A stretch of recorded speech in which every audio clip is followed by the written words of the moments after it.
agents are at your service.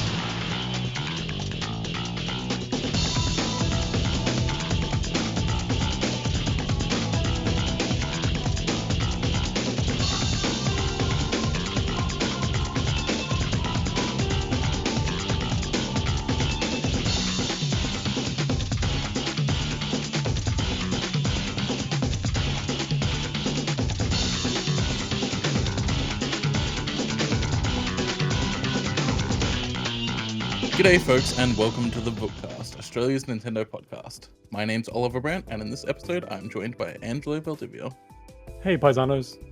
Michael Goncalves, Hey team. Luke Henderson, Hello there. and special guest Ben Gooley. So you may remember Ben from the Super Mario movie special that we did 15 months ago at this point. About a year ago, yeah. Yeah. So he has graciously accepted our invitation to come back on the show.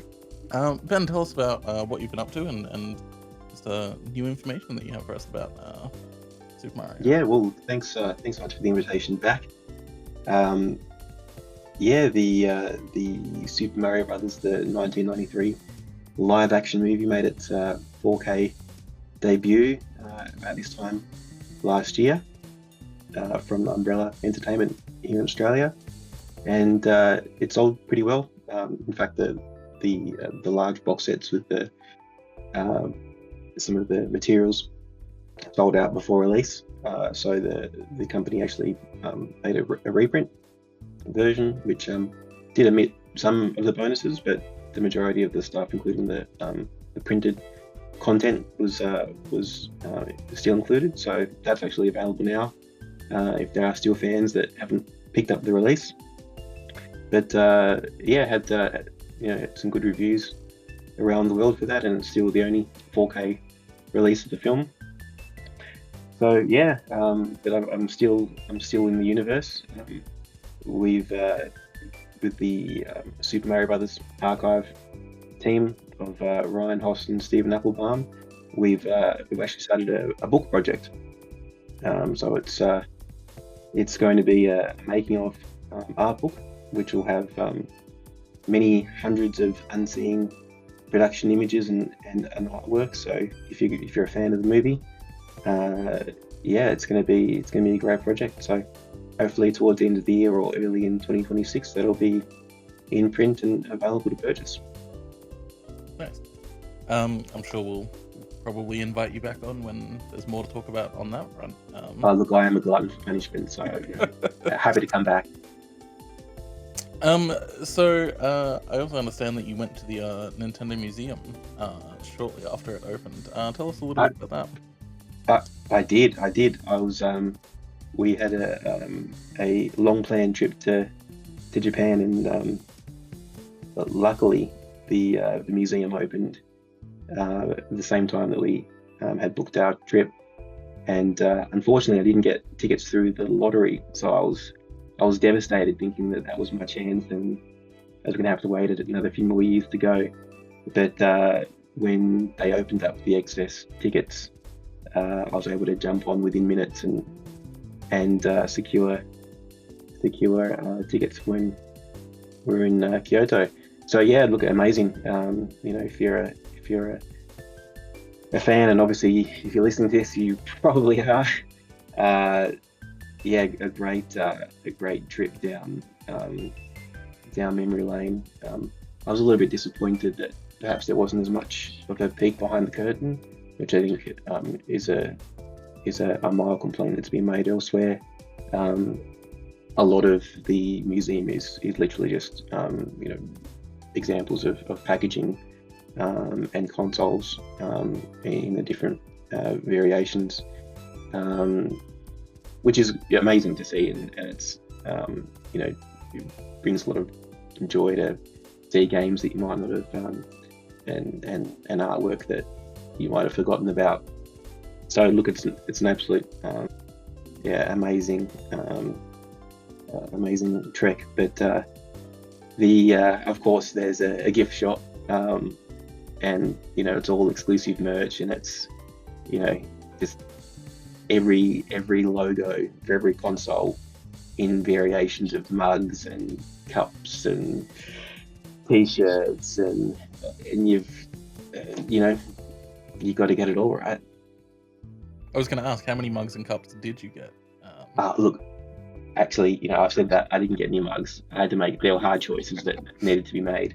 I did get a GameCube t-shirt, and I picked up the 3. There's 4 plush console cushions, which are huge, and I picked up 3 of them.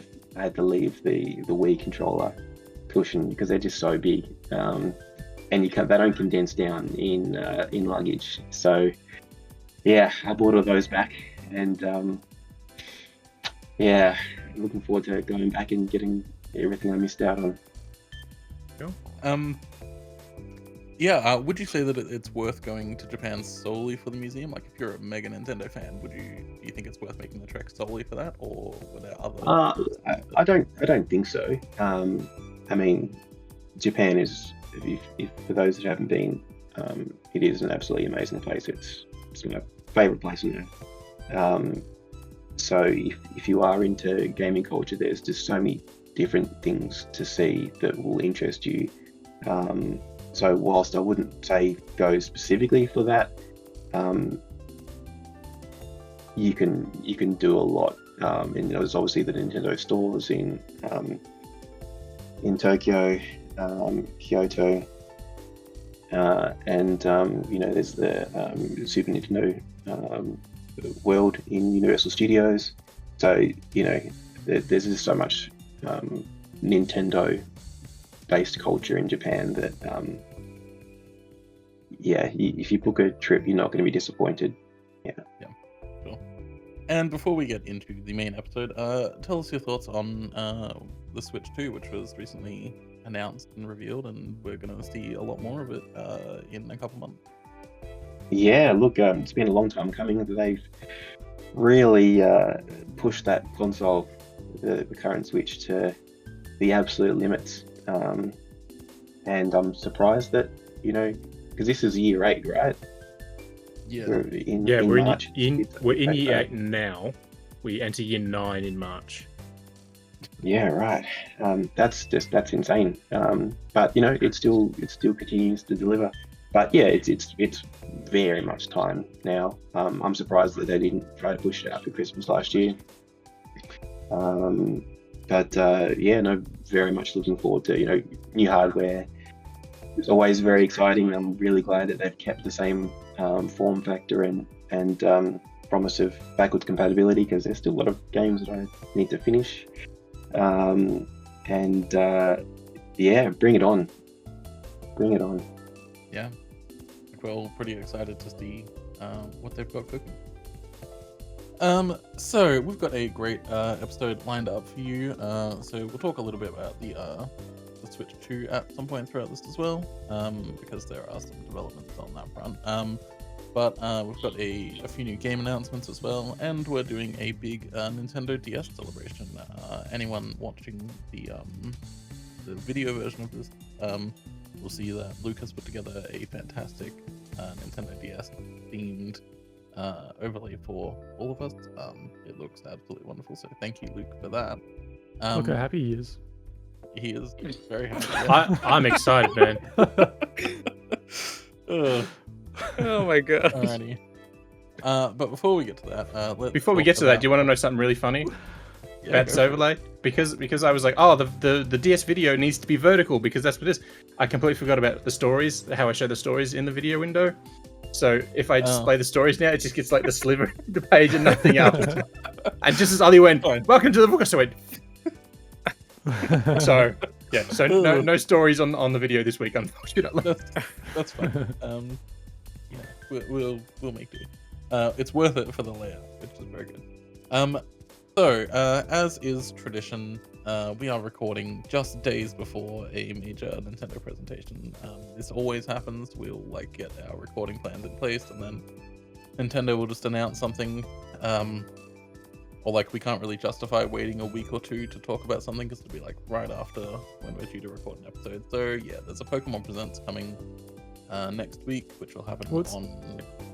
Right. It's no longer a conspiracy. Like Nintendo clearly sets its calendar by the Vookcast. So Yeah, I mean, it does seem like that because every single time we record an episode, like a day or two after something gets announced, or like something gets announced and we can't reschedule. Or And there was that one time where we were like, "Oh, let's delay it for the announcement," and then we delayed it, and then a week after that, they had another announcement, and we're like, "What's the point?" Yeah. There was like a Pokemon Presents, and they were like, okay, we'll delay it because there's going to be a Pokemon Presents, so we'll talk about that. And then like we record it, and then the day after, they're like, by the way, there's also a Nintendo Direct happening. It's like, oh, cool. Anyway, there was talk of a current Switch Direct in February that obviously hasn't panned out thus far. But there were a lot of rumors about a potential Direct happening this month. It doesn't seem like that's going to happen just because, I mean, we're like a week removed from March at this point, and but I think like it's still very much possible, like a Nintendo Direct mini or like a partner showcase or something like that.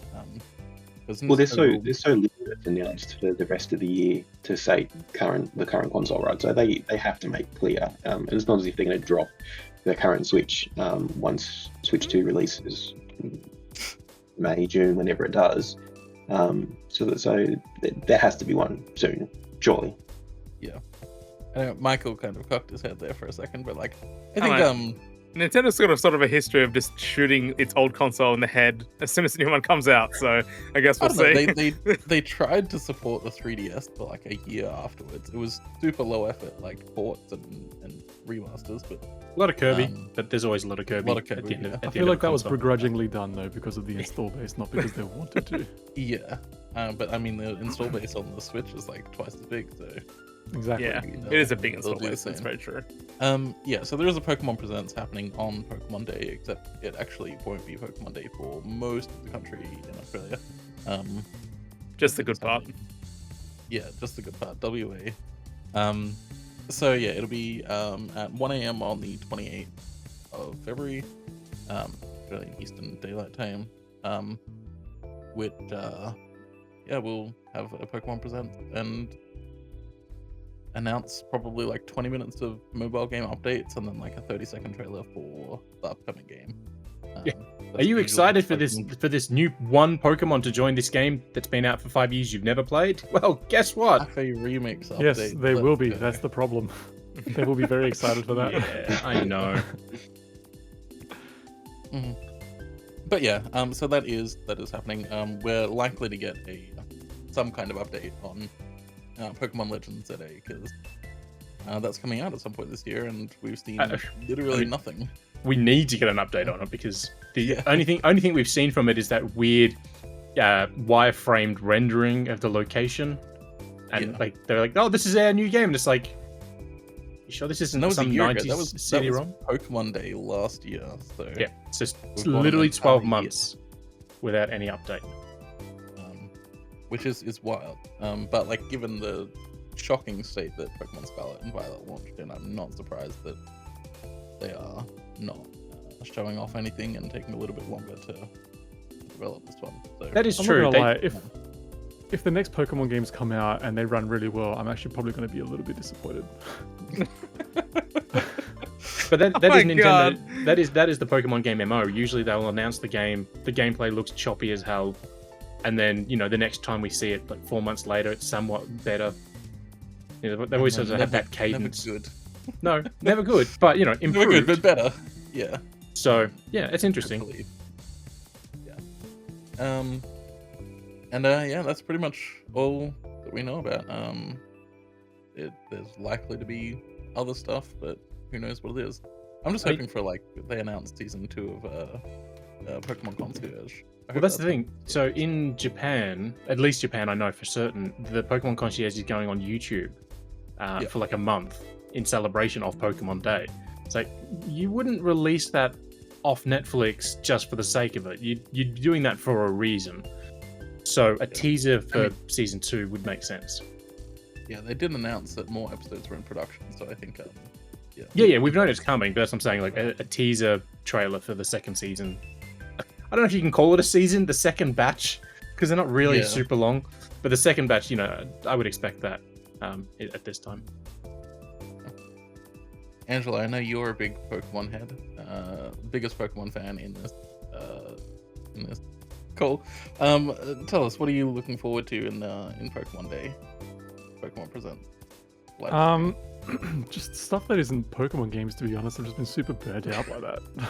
I'm not even joking. Like, I'm actually more excited about things outside of the Pokemon games. Like, I just don't care about learning what the next, 500 Pokemon are going to be, because I'm just going to catch, 10 of them and then bounce off the game anyway. I'm way more interested in things like movie projects and TV series and things like that. Like, Pokemon Concierge was such a, wonderful little show. I just kind of want more of that. It's never going to happen, but if there was a Detective Pikachu 2 that was announced or something like that would be incredible as well, but it's not going to happen. Well, that came out of the leaks, right? The Pokemon leaks from late last year, that the second film was in development. That blew right past me. Okay, I eat my words in that case if it does happen. I think there might have been a script or partial script excerpts as well that were leaked. I haven't seen it myself, but yeah, I really want that film. I love Detective Pikachu. That was a great film. It was a great movie. Wholesome. Yeah. It was also just cheeky and funny. Like, it made fun of Pokemon in a way. Like, the entire scene with Mr. Mime was just insanely funny. It was just so stupidly funny. Just things like that, and that's what I mean. Like, I just find things outside of the games to be more interesting than the games themselves these days. That said, I did enjoy. Oh God, what's it called? The one where you go back in time. Legends Arceus. Yeah, Legends Arceus. I did enjoy my time with that, but the thing about some of the more recent Pokemon games, things like Pokemon Go and stuff, it's just all about catching hundreds and hundreds of the same Pokemon all the time. Like, that game in particular, Arceus, was about go out and catch 200 Pidgey just to research them. It's like, oh my God, I hate doing that kind of thing.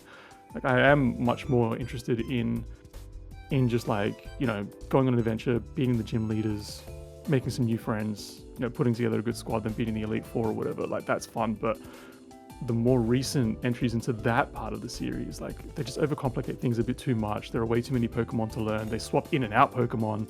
There's 1,000 or so to go out and try and catch, but really the games have 700 of them or something. So I just feel like it's just such a mess to try and be into Pokemon these days, unless you've been following the whole series really closely, which, me being a grown-ass man now, I just don't do. So, yeah, anyway, that's my little Pokemon rant. I don't want to take up all the air on that. Yeah, good. Yeah, we can't dwell on this for too long because there is a bunch to get through. Yeah, a couple of upcoming games. We have Shinobi Art of Vengeance, which is the first of Sega's IP reboot, which they announced ages ago.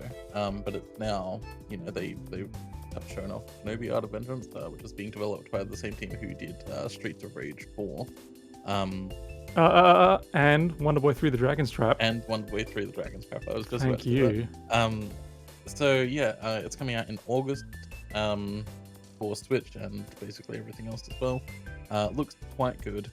But just to fold this in, we also have a Samurai Pizza Cat game coming. For some reason, both the Japanese and English cast are returning, except for one of the Japanese actors. The original script supervisor for the series is overlooking the story, and that's coming to Switch in 2026. I am minutely offended in the article that the first word of that article is cromulent. Let me just find the article. No. I need to address this. The article says, cromulent Agro's Cartoon Connection watchers rejoice. There's a Samurai Pizza Cat. That offended me very, very mildly. That was a very excellent TV show. It was my gateway into anime back in the day. But no, this is Agro or Cheese TV. Agro in particular. Agro. That no, that's what I'm saying. It was either Agro or Cheese TV. That's how. Oh, right. Yeah. No, I do want to spend a little bit of time on these two because these two games look. I mean, yeah, granted, Samurai Pizza Cat doesn't look fantastic. It visually looks amazing because it looks like the anime series, but it does look like a kind of a basic-looking platform action game. But Shinobi's really cool. the thing that I like about this the most is already like 5 or 6 years ago when Lizard Cube was doing Wonder Boy 3: The Dragon's Trap, it seemed apparent that Sega was really like putting their licenses out to a lot smaller, like, you know, borderline indie studios to touch on their older IPs. You know, we got like Sonic Mania, we got Wonder Boy, Streets of Rage, a whole bunch of other ones as well. And I think that's really, really the smart way to go about it, rather than relying on these bigger studios to make, you know, full-fledged sequels of their older games. Is to let other studios with a real passion for them, you know, with a tighter budget, somewhat limited resources, they have to sort of be creative with the way that they approach these games. I think that that's just a really, really smart way to go about reviving some of these older series. I'd really like to see something like, you know, a modern take on a racing game, like, you know, a Hang On or something by Sega. I think that would be really, really amazing. So the fact that they're bringing back Shinobi in this way, and it's not even the Shinobi of the Master System, like the OG Shinobi that we remember. It's the Mega Drive sort of era of Shinobi, where he's in the white garb with the red accents. So yeah, I'm super keen for this, even if the game was announced a while ago, but the Switch version was only announced recently. Well, no, that's the thing. They was in that montage, you know, people playing on the couch, and then, you know, you heard the Sega noise and all that, and then things started vanishing, and at the end they just listed the names, and that was it. That was when we knew they were making a new Shinobi. This is the first time we've actually seen any or heard any details on it. I will say though, it's hilarious that a couple of episodes ago, Angelo was talking about Shinobi when we were talking about Ninja Gaiden Ragebound. But the fact we're getting both a new Ninja Gaiden side scroller and a new Shinobi in the same year. Yeah, and I had to double check just in case Ragebound was in August as well, because I had this weird feeling it was out then, but there's no date for Ragebound. So yeah, but to be fair, fair, it is summer, so it's likely to be fairly similar in release date. Yeah. I wasn't listening to anything anyone said because I was listening to the Samurai Pizza Cat's intro theme song. How good is it? It's such a banger. Such a good intro. It's like the whole show, dude. Like it's such a cheeky, funny show. Like it's so silly. It's so slapstick. It makes fun of itself. It makes fun of everything in it. The Pizza Cats like jump down like their ovens or whatever it is, and they go down their like their little chute and change into their outfits. And then there's a giant revolver gun that pokes out the top of their Pizza Cat temple thing, and then like just literally just fires them out like a massive gun. It's so good. It's an amazing. I was going to say, there is no amount of licensing money that isn't worth it to have this song in the game. Like, if this song isn't in the game, it shouldn't exist. Just have it in there. It's not in the trailer, and it was the first thing I said when we looked at the trailer, and that we've had to link it separately in the article because it obviously isn't in there. I'm like, just pay the money. Yeah. I will point out the one thing that annoys me about the Samurai Pizza Cats is they jump in ovens. They're on the ground. The pizza place is on the ground floor. They jump in ovens and go down. Yet somehow they're on the roof and they get shot at. The gun doesn't turn, but they always get shot forward and they always somehow end up behind them and everything. It's like, yeah, it makes no sense. It's so good. I love cartoon physics.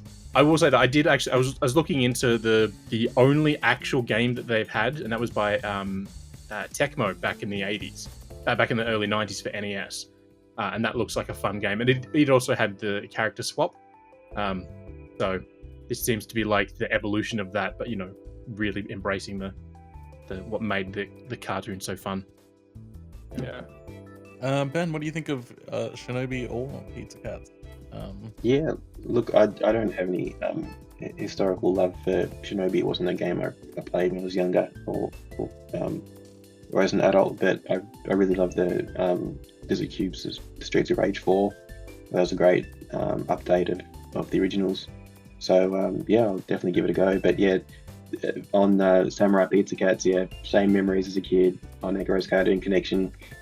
If they don't have that theme song, just forget about it. Like, that's one of the reasons I can see for this game to exist is to bring that theme song to a whole new generation. That's my only thoughts on the matter. Yeah, I mean, genuinely, even if it's like 50% of the development budget is just licensing that song, it's worth it. Yeah. Like, genuinely, like, it's worth it. Like, I will help them do their marketing for free if I have Crowdfund it if you have to. Just do it. I will say, for the longest time, I didn't know the opening line in the song was, would somebody please cue that bird? I thought it was, would somebody please kill that bird? Because the birds were bad guys. and well, I learned something today. And it was only when because Madman sent me years ago the actual box set of the cartoon. And it was only when I was watching all that again for review that I realized it was, would somebody please cue that bird, and because he says Boyd, and then the bird comes across the screen. For the longest time, I thought it was, would somebody please kill that bird, and I'm like, oh, so yeah, That's great. Alrighty. Another upcoming release, which is Fantasy Life I, the Girl Who Steals Time from Level 5. So this was set to come out last year and then got delayed at the last second. And now they're saying it's coming out on May 21. We'll see about that. Level 5 has historically not released games. They delay stuff so often. We are like 11 years into the development cycle of Inazuma 11 Aries, but still is not the out. 11 in the name was for how many years it would take. They knew that going in. I will say that at Level 5 are bad for release dates, but there's an asterisk against that. That is, if Nintendo is publishing the game, they meet the release date. If Nintendo's not involved, they just drag their feet. Yeah, so that's the thing, is that like when they announced all of these projects and stuff, like the only one that I was 100% sure would actually come out when they said it would is the Professor Layton game, because Nintendo is very heavily involved in that. And I was pretty sure about this one too, because it was a Nintendo Switch exclusive. It is no longer a Switch exclusive though. It's coming to PC, PlayStation, I think it's PS4 and PS5. PS4 and PS5, yeah. And Xbox Series. No Xbox One version of that. It was getting a physical retail release on Switch previously. It was thought that Nintendo was handling that, but that doesn't seem to be the case anymore. It's not getting a physical release outside of Japan now, but the game will have English support on the physical versions in Japan, so you can import one if you want it. But yeah, Nintendo was rumored to be linked to the game, whether or not they had some sort of publishing agreement or some sort of distribution agreement, or maybe contributed to the localization process. We don't really know, but it seems to no longer be the case, given that the physical is no longer happening and it's now multi-platform. So yeah, this is interesting. It's a sequel to, I believe, a 3DS game. Yep. Which was quite well liked. But yeah, so I mean, Level 5 has been doing okay lately. I think they probably shouldn't have announced like 15 games when they haven't released the games that they had already announced, but you know, that's how they work, I guess. Yeah, anyone have any particular thoughts on Fantasy Life? Nobody watched like the trailers for this, because like it seems like way too much is going on. The fact that they had to release like 2 separate trailers at the same time, one's like a generic trailer and one's like a deep dive gameplay trailer. It's like, if you have to release 2 trailers to tell people about your game, to explain what it is, your game's too complicated. Yeah, I think like there's just so much going on. Like there's all these different jobs and they each have their own different kind of gameplay, and like expect that you switch between them, and that's on top of like the base gameplay of like farming and town building and shit like that. It feels very busy. But you know, I'm sure there'll be people who enjoy that. Yeah, I don't know. If anyone has any kind of thoughts on it, please speak up. I would just say, until no the game one gets cares. until the game's physically on the Switch, I'm not holding out any hope for this one, because they've failed to deliver on like the last like 4 release dates for their games that they've promised. So not just for this one, but just in general. And yeah, because of that, I'm not holding out hope. They did Megaton Musashi and then didn't tell anyone that it had released, and it just kind of came out. Yeah, but they also announced that one like 3 years earlier, and they kept saying it was coming. That's true. So that's what I mean. Like they keep promising and then fail to deliver, and when they do deliver, people are surprised at the fact they did deliver. So I'm not holding out hope. So a bit of negative news here, because it wouldn't be a Nintendo podcast without some amount of negative news. So Nintendo is sort of killing off one of its rewards programs and choosing not to continue another. So the My Nintendo Gold Points program, as of March 25th this year, you will not be able to get gold points anymore when you buy stuff digitally or physically. So if you buy a retail game that was released before March 25, after that date, you can still earn the coins up until a year later. But yeah, buying digitally, buying physically, doesn't matter. You won't get gold points for them anymore. You can continue to spend your gold points up until they expire, but once they're gone, they're gone. And on the other side of that is Nintendo Switch game vouchers. They will continue to be available for first-party Nintendo Switch games, but on the Switch 2, Switch 2 games won't be supported under the current voucher scheme. That's not particularly surprising. So for those who don't know, you could spend 150 or 130 bucks on a voucher that would give you 2 first-party Nintendo games. So you could save, between sort of $10 and $30 depending on the games that you got with those vouchers. But yeah, it's not particularly surprising because we're all kind of expecting that Nintendo games will get more expensive on the Switch 2. Likely all games will get more expensive on the Switch 2, let's be real. We already have some on Switch 1 that are like 110 bucks, so... Looking at you, Lego Horizons. Yeah, exactly.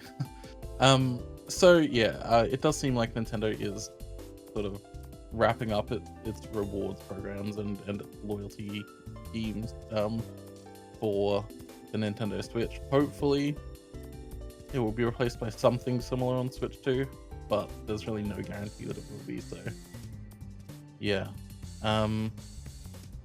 Anyone have any thoughts? Ben, tell us what you think of this. Yeah, I mean, like the My Nintendo Gold Coins program. I mean, I never really understood the point, like other than just being a general loyalty program to encourage people to buy games.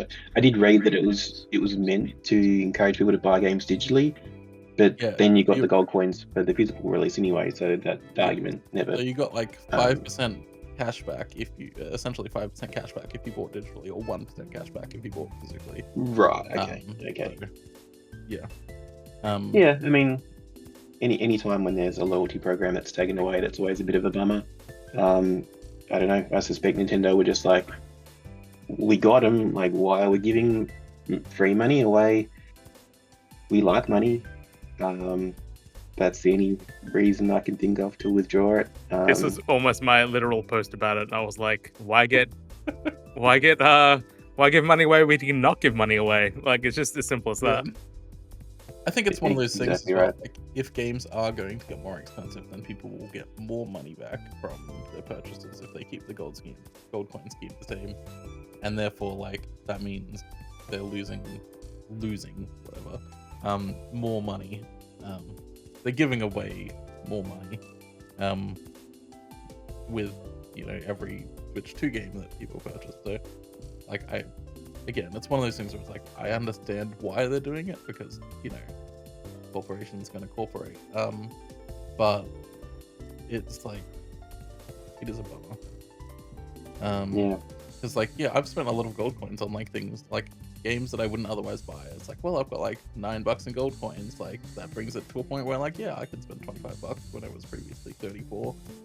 I wouldn't spend 34 on that game, but I would spend 25. Like, there's been a lot of games, or like, I'll buy a DLC with the gold coins that I have, or like just a small game that's on sale that I wouldn't have picked up otherwise because I can get it for free.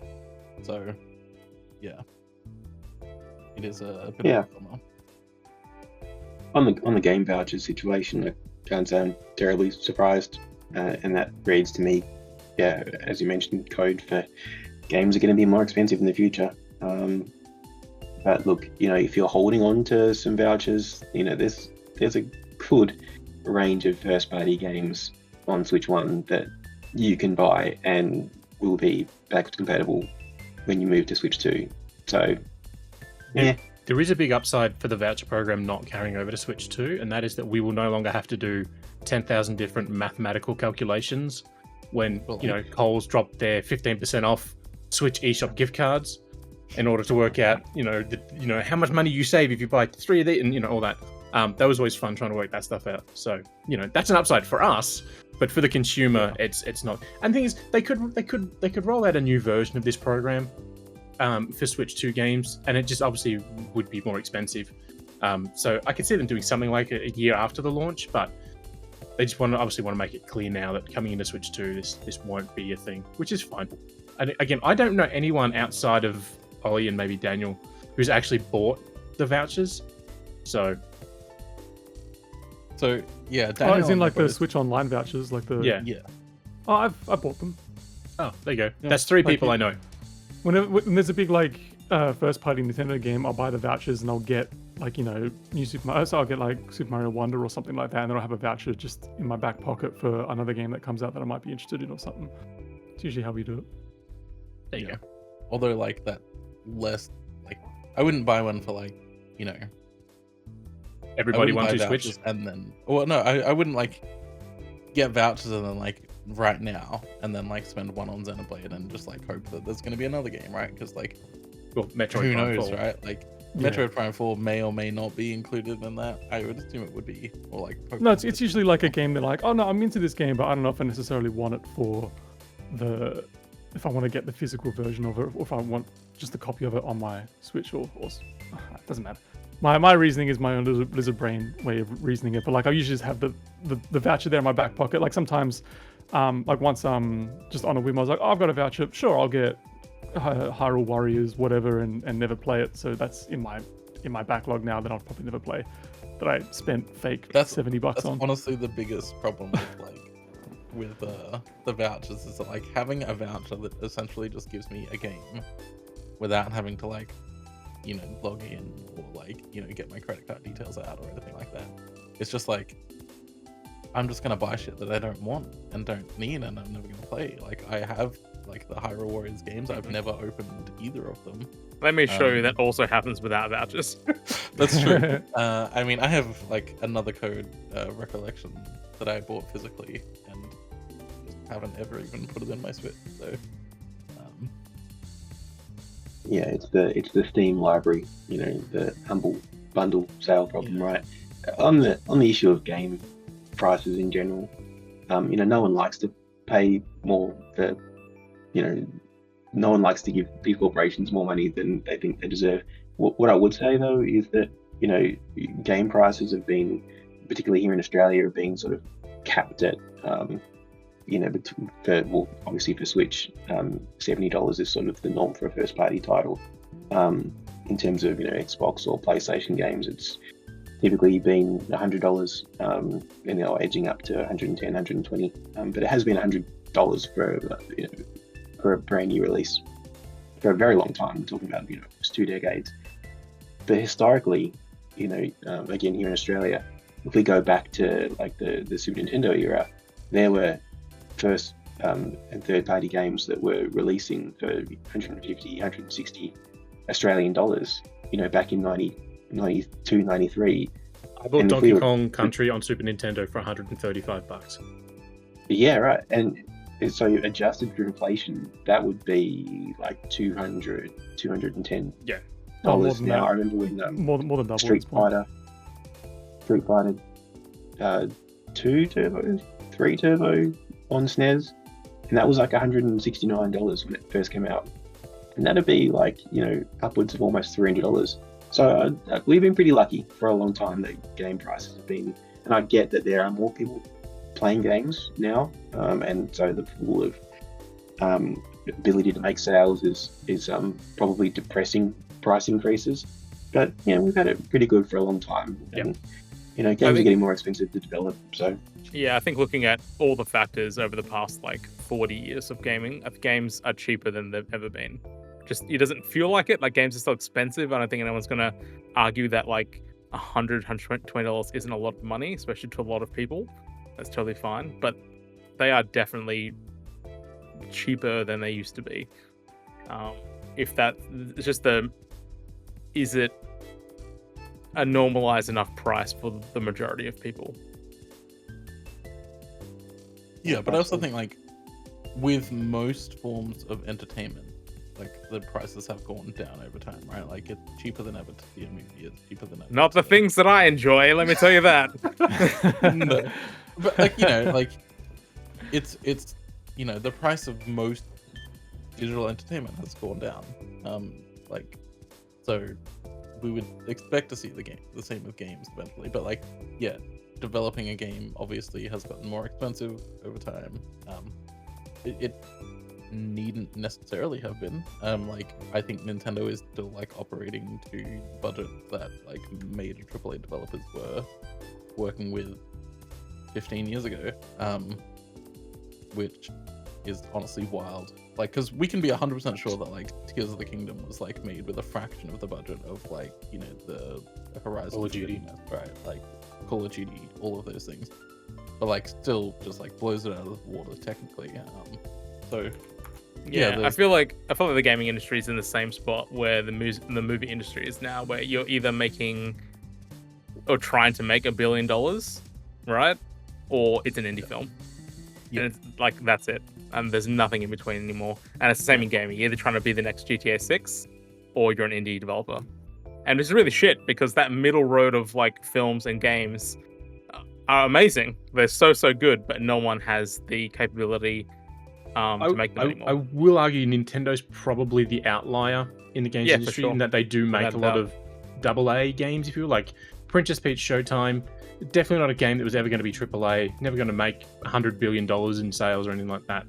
But it was made, they knew it wouldn't sell well. It didn't sell well. Emio is another example. They knew that was never going to sell well, but they still greenlit its production.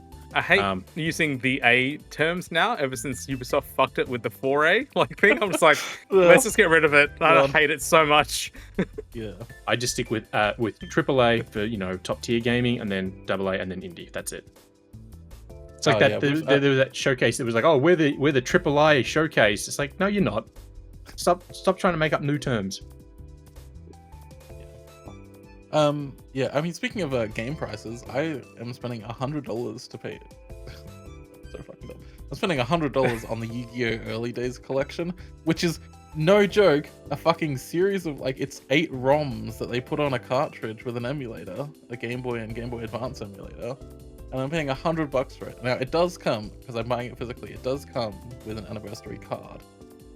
So like, that's why it's $100. Well, it's $90 on the eShop, and that doesn't even come with the anniversary card. But like, yeah, it is okay. I've just looked at it now, and it is 14 ROMs. So you know. Yeah, I was gonna say it's like there's like 15 games in there, plus all the variants and all that sort of stuff. Yeah. A Konami collection is generally pretty good. So. Yeah, I mean they are very good at what they do. I just don't want to spend $100 on like a couple games that I'm gonna like enjoy because I played them in my childhood. But, like, you'll have no judgment from me. I've spent way more money on a singular film. I know Ben has the same brainworm that I have. So look, I will say to you, Ollie, if you didn't want the card, you know, as a Konami collection, if you waited 6 weeks, it'd be like 40% off on the eShop. Yeah, but that's card. 6 weeks of him not playing the game. No, but it's not he wants the card. He wants the physical card. So I want to play the games too, because as Dungeon Dice Monsters in it, and that is like one of the greatest GBA games ever made. Yeah. I know we probably need to move on, but I'll just say on that note, I last year purchased Limited Run put out a physical Switch version of vintage Jurassic Park games, and there's about 6. You know, they're just literally ROM dumps, and man, I never return a video game once I buy it. But those games, it was $60. It was essentially full price, and those games have aged so badly. It was not fun at all to play, and I literally returned it the next day. It was just awful. You muted Ollie. Angelo. It's called Angelo Ollie. Sorry. Sorry. I was just saying, just be careful who you're talking to about limited run games, because in this group chat, oh boy. I will say, I very much not supporters of limited run. I'll give limited run. I buy their Star Wars stuff because I'm a Star Wars fan and I'm useless like that. But I will give them one thing. Ever since they got bought out by Embracer, anything that Limited Run or Embracer makes, so the Aspire stuff, anything Limited Run do themselves, like collections like Jurassic Park and that, they do get released in stores here. So you no longer have to worry about buying direct from them, which is an upside. It's a small upside, but it's an upside. So then they make Nintendo cartridges that literally destroy hardware. So yeah. Anyway, let's move on. Just a small update. We didn't talk about this previously because it hadn't really happened yet. But there were a string of robberies and break-ins at like gaming, not video gaming, but like Tabletop. board games, Tabletop gaming. tabletop gaming, Real gaming. stores. Yeah, real gaming. Let's not open that can of worms, please. in Victoria, so there were like a bunch of places that were hit, primarily over Pokemon cards. Like the latest Pokemon set has just been sold out and gone wild for some reason, and it's selling for ridiculous amounts online. So there were apparently, according to Victorian police, there was a crime group that was doing this, and they say that they've got some of them, they've arrested them, and they will be charging them. They say this was a highly organized and coordinated police operation. Thank the vigilance of the affected trading card community and the invaluable support from industry partners, whatever. I love that, like, us talking about this card set started off with Angelo trying to do a Switch 2 pre-order and then not understanding why everyone was in line. And then now it's ended with a major crime organization stealing cards. Like, this is bonkers. Like, Well, I feel Pokemon like you needs guys to are stop. I feel like you guys have more of a finger on the pulse towards this kind of thing because of the communities you're in. Whereas I was completely oblivious to that anyone cared about Pokemon cards anymore outside of the pandemic when all the streamer boys were just. It was the most middle-aged white man story I've heard in so long. It's so beautiful. Dude, the gears were stuck in my brain that morning when I was just trying to math that response that guy gave me when he told me that everyone's lining Pokemon cards. I'm like, and I it's don't not mean this in like a 1999 mean anymore. way, but I also loved that your thought process was like, I'll just go out and pre-order a Switch 2. Yeah, there's that gonna too, be right? possible. I was like, screw me. Sorry that I can't spend money on the things that I want to get eventually. In my head, I always thought EV Games loved taking money, but in this day, they didn't. No. So for reference, Angelo, 50% of all Pokemon cards produced have been produced since 2020. So that is how massively popular they've No, become I understood that they were 2020. huge during the pandemic when all the streamer bros were just buying cards and unwrapping them and doing all that crap, and then teenagers were getting into gambling because of it. But I just didn't realize that it sort of exceeded outside of that, and that there were just the thing was is that the thing that confused me was that it wasn't there were a couple of teenagers in line. So when I heard that, I was like, okay, that kind of makes sense. But about, I want to say 70% of the people in that line were like my age or even older. And so I just assumed, they're either here to buy some dumb Funko Pops or something like that, or I don't know, maybe there was another game out that morning, or maybe they were doing a Switch 2 pre-order like I was. But the fact that there were parents there actually freaking out because they couldn't get the pre-order bonus crap with it as well. I'm just like, God damn. I'm not saying this that is insane. adults can obviously enjoy things that are deemed as childish or whatever. That's totally fine. Sure. But if you're in absolutely. line to purchase these things and there's a child 10, 20 people behind you that is going to miss out because you're buying one of these things, think about what that is, right? Think about if you were a child and you were in that situation, how much you would appreciate it if you got to buy the thing because someone in front of you didn't buy it. When someone think of the children. Yeah, legitimately though, 100%, because this is just insane. I think this level of Michael, that's a rabidness noble needs to thought. stop. That's a noble thought. But then there was also that time that I went out and bought the first wave of Amiibos, and I genuinely made a child sad. I made a child upset because I bought the only mark in store, as well as all the first run Amiibo, and I did not feel bad about that purchase at all. So everyone, Angelo's the problem. So my local EB Games, my mate's a manager there, and he opened up that day to sell the Pokemon stuff, and the first person in line to buy it was a woman, and she said, "How many of these things have you got?" And he got the starter decks, the boosters, and all that, and he had 10 of each. And because there was no sale limit, the sale limit was 10, she's like, "I'll buy everything." And there's a big line. He goes, "No," and she's like, But there's no saying that I can't. He goes, "I'm not selling you all these because there are other people in line." So Totally. he did the right thing, and credit to him. But also this woman, what the hell is wrong with you? You see a whole bunch of people in line, you think, "Oh, I'll just buy everything." Yeah, some people need to be taken out and beaten in the streets. I think decisions like that. Since obviously the pandemic, the scalping community is just increased by several thousand%. It's there absolutely are bonkers. people. Okay, so there are people who have like stock alerts for like Pokemon cards at Kohl's. So they will have like a stock alert. It's like every like Kohl's that has Pokemon cards in stock in like the surrounding like 100 kilometers or in Tasmania, like the entire. I was gonna say today I learned that Kohl's sells Pokemon cards. I have no idea. And it's actually the cheapest place to get Pokemon cards because they only sell them for $6 a pack when they've like gone up to $9 a pack everywhere else. So Kohl's is the place to get Pokemon cards. But there are people who like routinely drive from Hobart up to where I live in northern Tasmania to get the Pokemon cards that like are at the Kohl's that my partner works at. Like they will. That's drive crazy. Once a week, every single week, they will drive from there and buy all 15 packs as soon as they go on the shelf. On this Pokemon launch day, like the amount of TikToks that I saw of people with like literal rooms full of like 100 of these box sets is crazy. Like I don't even understand how you even do that. Like my brain doesn't function in that like how do I obtain 100 of something mode. It's just nuts. But this is the wider collector's mentality problem, right? It's just it's the next grift. It's the next side hustle grift that you can do outside of, cryptocurrency and other sort of like, bullshit investments, online type of investing that you can do. It's just all these like new age self-finance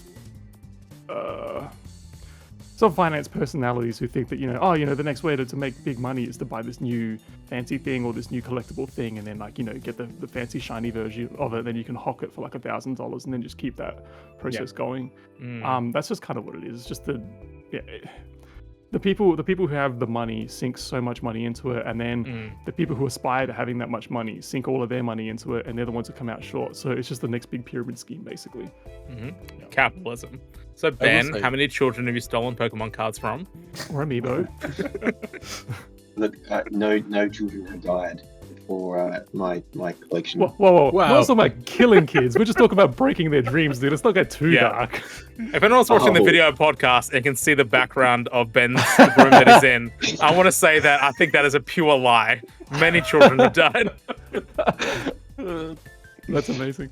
I would say if No, you look, want I'm just grateful that I don't have a Pokemon collecting addiction, because that would bankrupt me. So I mean, like I think I mentioned this in the last episode, but like my desire to actually buy Pokemon cards has like disappeared since Pokemon TCG Pocket came out. I mean, I now spend like $15 a month on TCG Pocket Premium because it gets me an extra card pull each day, which is so not worth it. It's so not worth it. It's like one extra like hit of dopamine per day, $15 a month. But like I don't spend like $40 a month on Pokemon cards anymore. Instead, I spend my money on Yu-Gi-Oh cards, because the cool thing about Yu-Gi-Oh cards... There's no such thing as a cool thing about Yu-Gi-Oh cards, Ollie. The cool thing about Yu-Gi-Oh cards, right, is that like I'm not breaking any children's dreams by buying Yu-Gi-Oh cards, because 0 children play Yu-Gi-Oh. The only people playing Yu-Gi-Oh are like 30 plus people like me who, enjoyed it in their youth and now like spend their days putting together like 40-hour long combos that like come from a single hand of Yu-Gi-Oh cards. Like that decimate any child who tries to play the game, because these grown-ass men have everything locked down. I'm a dark magician, and I'm like, well, just sit tight, because I have 40 cards to play here. Please don't misunderstand this for irony when I say this, but you're better off actually spending money on drugs, because at least then you'll make friends, or new friends. Well, when Ollie was saying, I don't spend $40 on Pokemon cards anymore, I literally thought the next words out of his mouth were, I just spend, $1,000 on meth.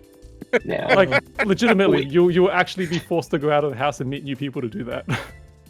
I mean, I do that with I go to my Yu-Gi-Oh locals, once a month. So, yeah, but potentially cooler people though. Yeah, I mean that's true, but people with tattoos. The important thing is that I have a new deck and it's getting support later this year. So, yeah. Very exciting times in the Yu-Gi-Oh community, especially for people like me who play live twins. We're all very happy for you, Ollie. Thank you. I appreciate that. The real end to the story is that if you enjoy Pokemon trading cards, you should be ashamed of yourselves. You should, yeah. And you should switch that shame to an even bigger shame, which is Yu-Gi-Oh cards instead. Or physical movie collecting, some might say. The Funko Pops. Yeah. Oh fuck! Oh god. Oh my god. Let's go down that path. I saw somebody on Facebook Marketplace that was selling 300 Funko Pops, and I was like, man, like. And I'm guessing they wanted like $30 a pop because, you know. Oh yeah, of course. Yeah. But they were like, oh yeah, second child's on the way, so we need to free up space. And I was like, did you have like an entire fucking room dedicated to Funko Pops? Because Yeah, it sounds like these My people. collection just is like worth trying $250,000, but I'll sell it to you for $245,000 instead. Well, I was gonna say it sounds like this person's just trying to buy a new house, probably, which is you Yeah. know, a legitimate amount of money to ask for in that regard. alrighty, let's move on to our featured discussion. Yeah, it is when is the anniversary? I did not. It is tomorrow. 24th of Monday. February. 24th. So So today's the tomorrow, 23rd.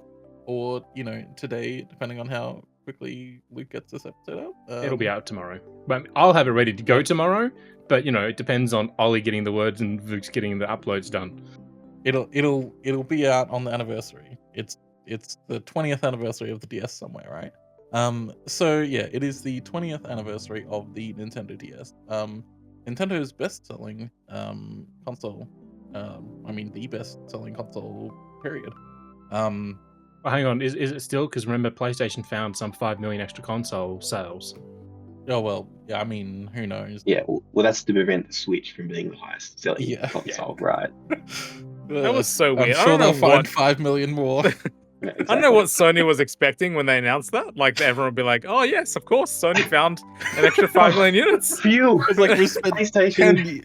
we spent Everyone's 10 like, years what the fuck saying are you that we had talking about? 145 million sold, and I then love that suddenly, as Sony soon was as- just like, "Hey, look, we found this number. No one's ever seen this number before. Here's this new number. Let's add it to the numbers we already have." Ugh, God. It's Genius yeah. move. Anyway, it is the 20th anniversary of the best-selling console of all time. Let's just ignore Sony's claims for the moment. Yeah, we're celebrating. As I said, we have this wonderful layout that you won't get to see if you're listening to the audio version. So go on over to youtube.com/books.net just to see the full thing and give us ad revenue, because we don't know anything from the audio version.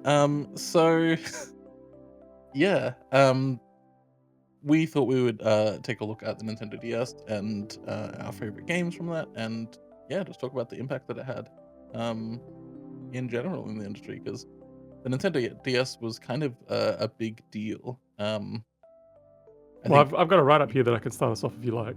Yeah, please go for it. So, in January 2004, Nintendo announced the name of its next handheld at the time, which was going to be the Nintendo DS. Only a few other details were mentioned at the time, which were that it would have two separate 3-inch LCD screens, separate processors, and 128 megabytes of semiconductor memory. That was it. That's all the information that they gave us on that day. And just months prior to that, at the end of 2003, Nintendo hinted that the next system would not succeed the GBA or the GameCube. So at that point, they basically said that we are no longer continuing the Game Boy name. Game Boy Advance was it. That was the end of the Game Boy line. And the GameCube itself this wouldn't impact the GameCube itself. Then Satoru Iwata, who was the president at the time, at the initial announcement of the DS said, quote, "We have developed a Nintendo DS based upon a completely different concept from existing game devices in order to provide players with a unique entertainment experience for the 21st century."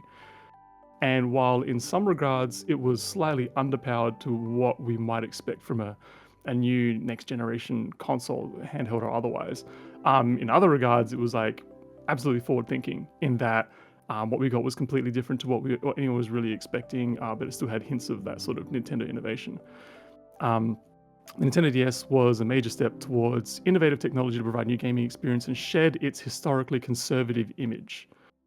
So as we knew at the time, like Nintendo was very secretive. I mean, they still are now, but it was very by the numbers. We knew what to sort of expect when it came to video game consoles.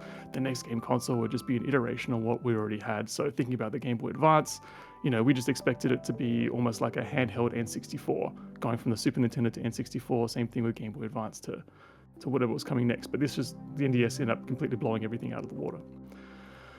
Just a few months after that initial announcement, at E3 2004, the Nintendo DS was unveiled by the American president of Nintendo, Reggie Fils-Aimé, handling a prototype on stage.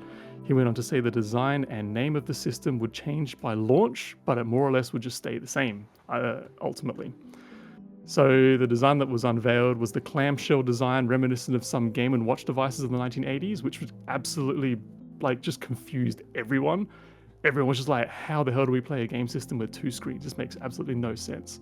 And then once people actually got their hands on the system and realized the bottom screen was a touch screen and that you could, interact with the game on the bottom screen through to the top screen, it wasn't like sort of, you play one way and then that's kind of it. Like what you do at the bottom of the screen generally sort of interacted with what's happening on the top screen, which is really great. The system itself also included a slot for Game Boy Advance cartridges. So even though the Nintendo DS wasn't a successor to the Game Boy Advance, it still basically had remnants of the Game Boy Advance packed in there, so you could still play Game Boy Advance games. But I think one of the more interesting aspects of the console was that it was really a breakout hit for the wider consumerist, sort of mainstream audience, in that it was like a really easy to approach Wi-Fi device that, for me, it really helped me clue into wireless internet, wireless networking and things like that, more than what a laptop did. A laptop isn't something that you sort of would just drop down buy once a year or something like that, or once every Back couple of then, years. though, laptops required you to have those cards that would slide into the expansion slot. Wireless back then wasn't, stock standard. So this is really the first mass-produced device that was. USB was still relatively fledgling at the time as well. That was sort of becoming the norm on PCs in 2002, 2003. But again, people weren't upgrading their computers, or the main masses weren't upgrading their computers or laptops all that frequently. But then this new game device came out that no one suddenly had Wi-Fi in it. And, then we started getting things like, that Nintendo Wi-Fi connection thing, that deal that they struck with McDonald's, for example. How people could bring your DSs over to McDonald's and you could just access the internet through McDonald's. You could download game demos and I things do like want that. to briefly talk about that, because that was Nintendo Australia. Right? That was specifically Rose Lappin, who was the managing director of Nintendo Australia at the time. She made a deal with Telstra to put Nintendo Wi-Fi connection in every single McDonald's in the country. And then that eventually spread to other regions as well. So this was a Nintendo-led initiative. It spread to other regions as well. And Nintendo Australia is the reason why. I mean, it would have happened eventually anyway, but Nintendo Australia is the reason why every McDonald's today still has Wi-Fi, right? Rose Lappin, made this happen. And I think that's a really cool part of video game history, is that Nintendo Australia was the one that is the reason that there's Wi-Fi in Macca's. That's kind of cool, right? And that was all because the Nintendo DS was something that was blowing up, and they wanted people to be able to game online, and it's such a cool concept. But also that native functionality in the DS, where inbuilt to the hardware itself, you had PictoChat, you had download play, and you had multi-card play as well. So all of those things kind of worked in concert to really push forward that this device was a very social gaming platform. You would take it with you. You could jump into a chat room with up to 16 people or something in PictoChat. And you could just draw funny messages, all those kinds of things, and it would just all be posting to each other in real time. Basically worked as a chat room. There would be 4 different rooms that you could connect to at any given time. It was just such a fun little way to sort of just communicate with other players in a way that we couldn't do that before with a handheld device.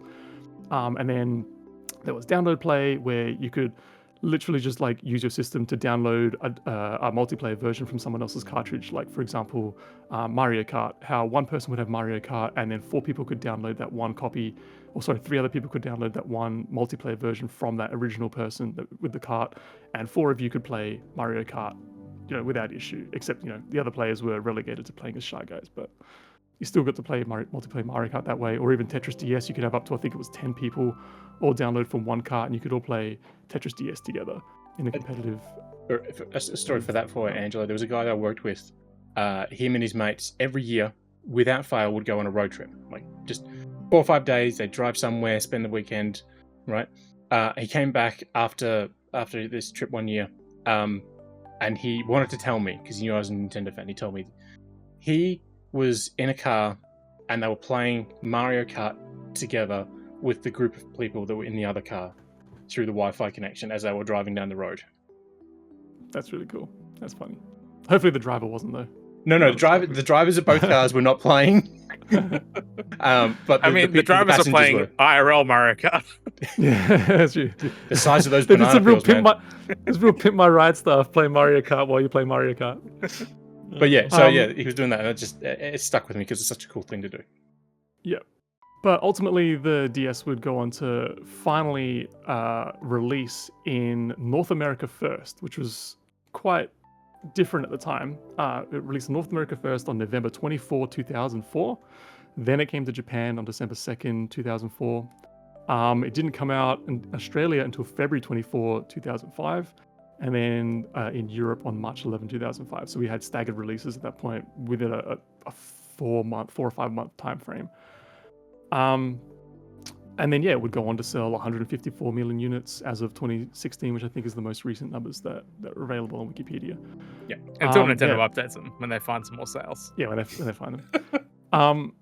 So just the fact that this little system just went on to really just blow the lid off of everything. Like, everyone knew what video games were, they knew what Nintendo was as a game company, but this was sort of like the real giant leap for Nintendo into the mainstream audience. The step would happen again, or the leap would happen again with the Wii, to really drive that further. But the Nintendo DS was really the one that did it, particularly when the redesign of the DS came out. So the original design of the DS was kind of chunky, it's known as the DS Fat these days. Ben's pulling one out right there, the silver OG model, if anyone's watching the video version. Then we went over to the DS Lite, which was much more Apple inspired. It was much cleaner. There we go. He's got the red version there, the red Mario version even.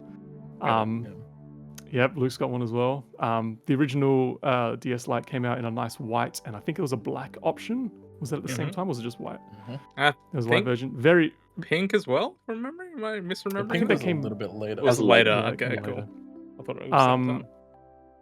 Yeah, so it was very much more of a minimalist, looked more like an iMac computer, very minimalist, very sleek. It's a very nice design. Very small, and it had a much brighter and more vibrant screen as well. The original the screens in the OG were awful. They were really bad, but then the DS Lite was just like amazing at the time. And it also launched with New Super Mario Brothers, which helped really blow the floodgates wide open. Yeah. I will say that that Mario Red DS Lite that Ben showed off a second ago, I have one of those as well. I was gonna get it out, but I think it's at my parents' place. But I got that from an arcade where those those lock stacking things where it goes across the screen and you have to stop it. I did that first time I ever did one, and I got the major prize from that and got the wow, DS. That's awesome. Yeah, that's amazing. So yeah. See, I call bullshit on that because nobody ever wins on those things. See, that's what I was thinking, right? Is that I've never seen anybody win, and I was like, you know what? For once, I'm at the movies. I'm gonna try it. I'll give it a go. And I didn't even see the movie that I was there to see. I was so excited that I had won this thing that I just went home to play. I went home to play immediately because I still had a fat DS back at in the time. So I was like, this is so exciting. I have this DS Lite. It's a special edition. I got it from a thing. A couple of years later, I tried that same game, but it was one that had a PSP in it, and I was there for about an hour, and I spent so much money on it, and I actually had a crowd of people actually watching me. It was outside of a Hoyt's, and I was playing one of these, and I just I don't know, 60-70% of the time, I would always be one square off from that last line. I wasted so much money, and so many people were just like, oh, and I'm like, yeah, imagine how I feel right now. So yeah, that was really frustrating, but it was really That's cool. the story of how Angelo spent $74,000 trying to win a PSP. Yeah, no joke. I'm almost done here. I've almost wrapped through my notes.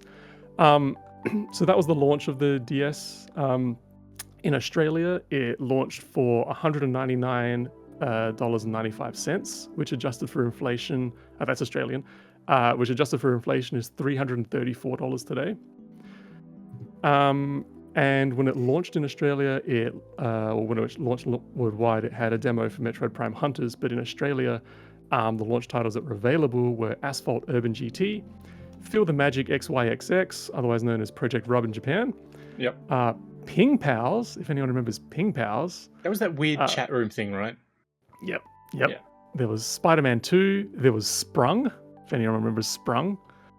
That was like I think it was like a dating sim type thing. Like I'd forgotten all about this game until I looked it up this morning, and that's all I can remember about it. Super Mario 64 DS, Tiger Woods PGA Tour, WarioWare Touched, and Zookeeper, which I think Ben has some things to say about. Yeah, Ben. So tell us about your experience with the DS and what your favorite game. Yeah.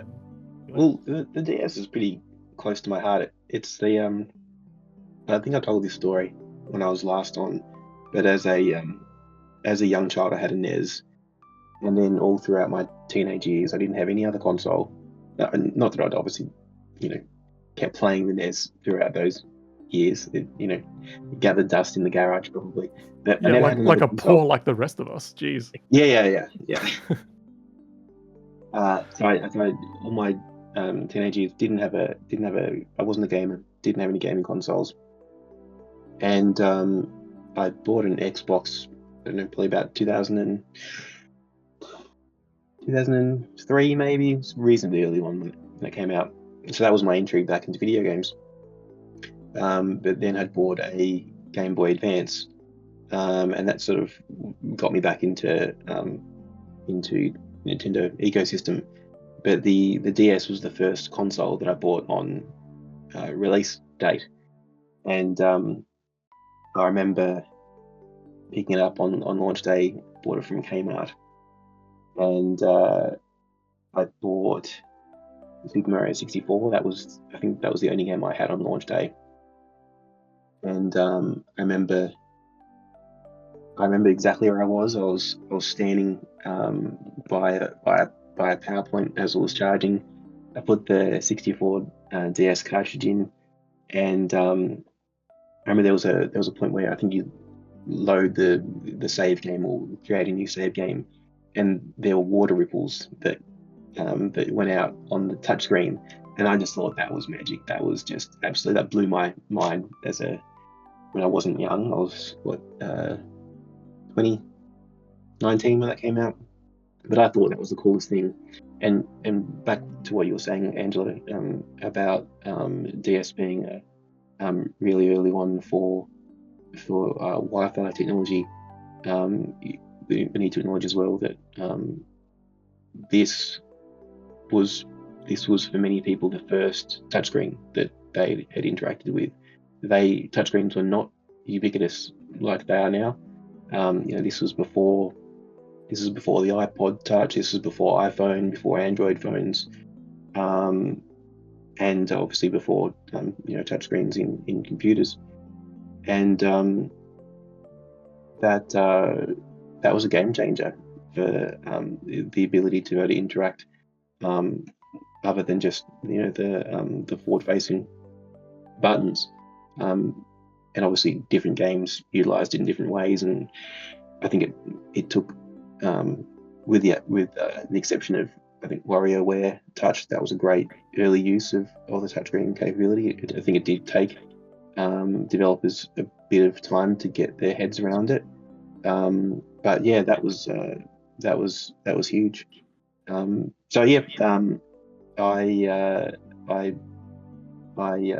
continued with Nintendo. That was my entry back into my love of Mario, and obviously that extends to today, as you can see behind if you're watching the YouTube version. But I'm happy to jump in later on in my love for some of the other games that came out over the next few years. But happy to throw to someone else for their early memories. Yeah, Mike. Yeah, where were we all when we got our first DSs? Man, I don't can tell even you. remember at all. I think I've blocked that time out in my brain. There we go. Sorry, here you go. I can tell you where I was. So where I was quite literally before all this was a Game Traders where I lived, And the guy there was like, "Oh, we can order them in from the US. This is in November of 2004." And I was like, "Yes, please. I really want one of these new Nintendo handhelds." So I put my deposit down, and he goes, "Do you want to order any games?" And I said, "Yeah. What can you get?" And he said, "Well, I can get Project XY, whatever it was called again." I'm like, "Okay, I'll put $10 on that too." The game came in. Luke console bought never himself turned a up. sex game. I didn't know what it was at the time. It's not a sex game. I'm joking. But the game came in, but the console didn't. We're having trouble getting the console.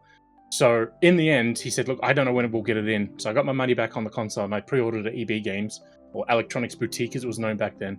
And I got the console when it launched here in Australia. I already had a game, and I was like, "Yes, I don't need to buy Mario 64 because I already have a game to play." And I was very, very upset that this game I'd owned for about 3 months turned out to be that, with a lot of blowing into the microphone, because that was a weird thing that they were really into in the early days. So that's my DS origin story. Well, I'm just going to jump on that one as well because my first DS was also bought at Game Traders on launch day, so I had a pre-order from months in advance back when you could pre-order Nintendo consoles without issue, and I spent about 3 months or so saving up for it because in all throughout 2004 I was just keeping my eyes glued to any Nintendo DS content whatsoever. I remember when like Wild Boys did their marketing campaign where they did Wild Boys when it was Steve-O and Chris Pontius, I think it was, from Jackass. They did their show where they'd go around like Africa and other countries, like doing like little mini documentary things and stupid stunts with animals. They did one for Nintendo where they were riding. One of them was up in a tree and the other one was riding an elephant, and they were playing Metro Prime Hunters against each other. And then they had a close-up, a zoom in of like an elephant like doing a poo. It was great Nintendo content. And then they had their Nintendo had its Touching is Good ad campaign all throughout Japan and America, which was weird as well. But yeah, I got mine from Game Traders too. But I got the hit game Asphalt Urban GT because I was a big car guy, obviously. And my sister also got a DS that my parents bought for her, and she got Super Mario 64. And I remember cracking open my game, enjoying it, but then jumping onto hers and playing Mario. And the way that they sort of tackled the issue of being able to control Mario in like 360 degrees of movement without using the D-pad was have that silly little nub thumbstick thing that you strap to your thumb, and then it's strapped to the side of the DS. Here you go, Ben's pulling it out now. And you stick your thumb into that little strap, you tighten it up, and then you got a little plastic nub there on your thumb, and you put it on the touchscreen, and that controls like a digital control stick, which is a horrible, horrible way to play video games. And I'm glad that we're still doing it today on mobile phones. But yeah, that was me. And then I have a photo here of my first day with the Nintendo 3DS, which I think you will all very much appreciate, which I'll put in the general chat now. Oh my god. Apparently not. Hold on. Can I paste? Oh my god. All right. I'll do it. Luke will do some movie magic and put it in there. Yeah. Well, Angelo was trying to figure out how to use a computer. Yep. My story is so it was late 2006. I was in school, and I had learned through one of my friends that another one of my friends was grounded. I can't remember why. I don't know what he did, but because of that, his mum was making him sell his DS, which that's an incredible picture, Angelo. You just saw my photo. I just see that. This is a villain origin story, isn't it? So It is a they're all villain origin story. You guys all laughed at what he shared, and I'm laughing at the fact that Ollie got a DS because a kid at school was grounded. Yeah, so his mum was it's making him sell so his DS, which beautiful. he had gotten for his birthday earlier. It's that like year. looking at the sun With my frosted tips in 2004. and your little baby mustache. It's Yeah, just my unshaved absolutely mustache. lovely. Luke, you can put that in the This is- video. this- That's fine. This is worse than Angelo buying all the amiibos, so the kids couldn't buy them. So all right. So I had again this. I was this kid 15 had there as gotten well, it, by the way. This kid had gotten it for his birthday, right? And his mum was making him sell it because he got grounded, right? So I got my mum to call up his mum and ask if they would sell it for $30 because that's how much I had saved up. And she said yes. So I just got this DS for $30, and it came with like 2 games or something. I can't even remember what it was, but I got $30 that I had saved up in pocket money. Was how I So got my you DS. ripped And off that another kid, kid. I absolutely ripped off another kid, and that kid never spoke to me again. Totally understand it, but I brought Ben, my DS to that's school a villain the next origin day. story right there.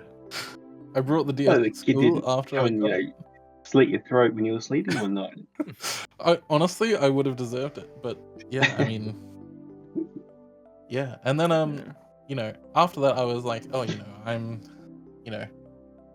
I'm older now. I don't need to play Pokemon anymore. And then next year, Pokemon That's Diamond a and Pearl lie. came out. Yeah, Pokemon Diamond and Pearl came out, and I was like, fuck that. I'm buying that game. I am absolutely buying that game.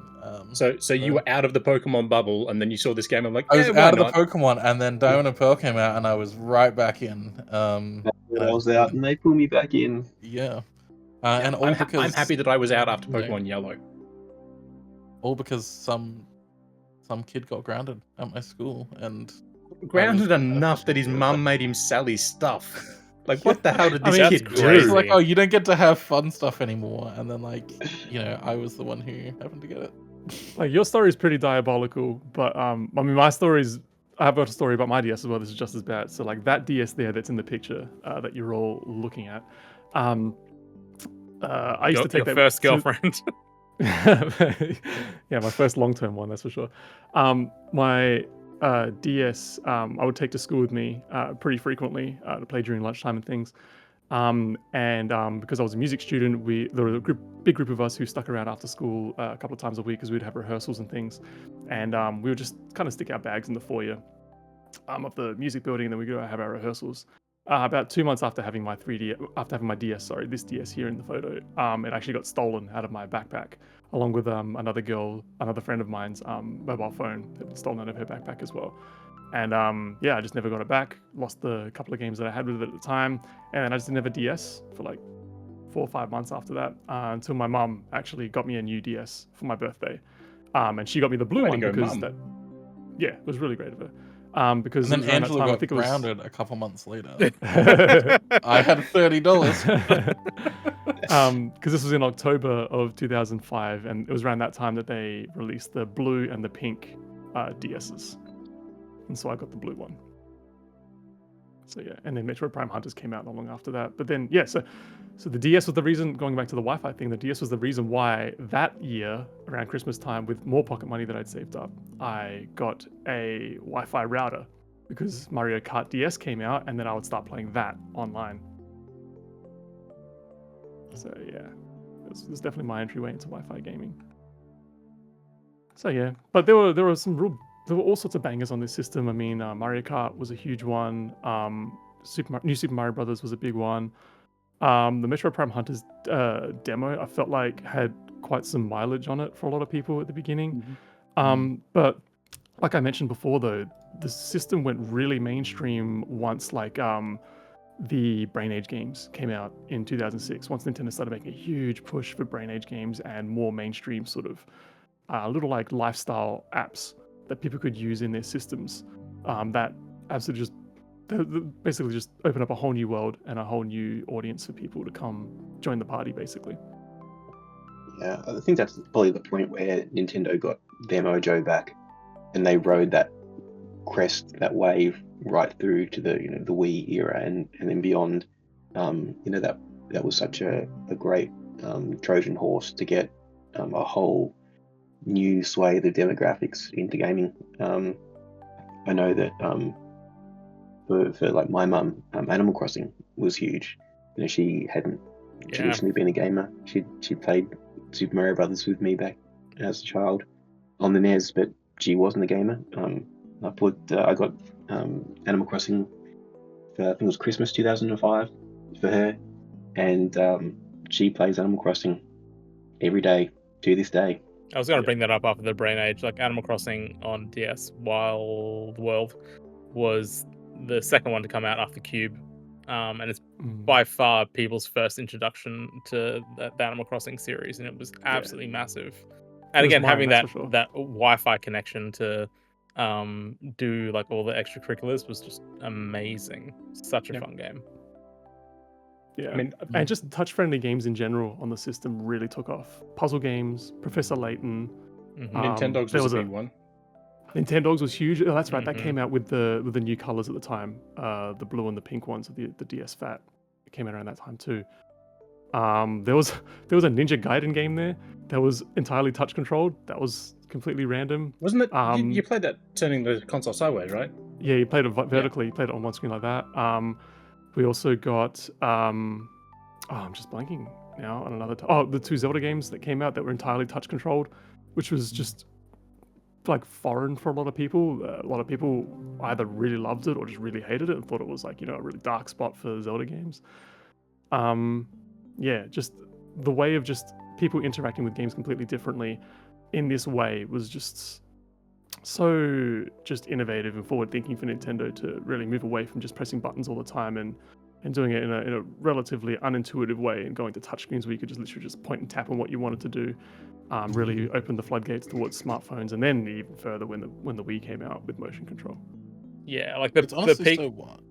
Sorry, the peak of that for me. We were talking about this before we started the podcast. Was definitely the Trauma Center series. It was just a totally like batshit insane story, which is one this classic, Japan story, which is awesome.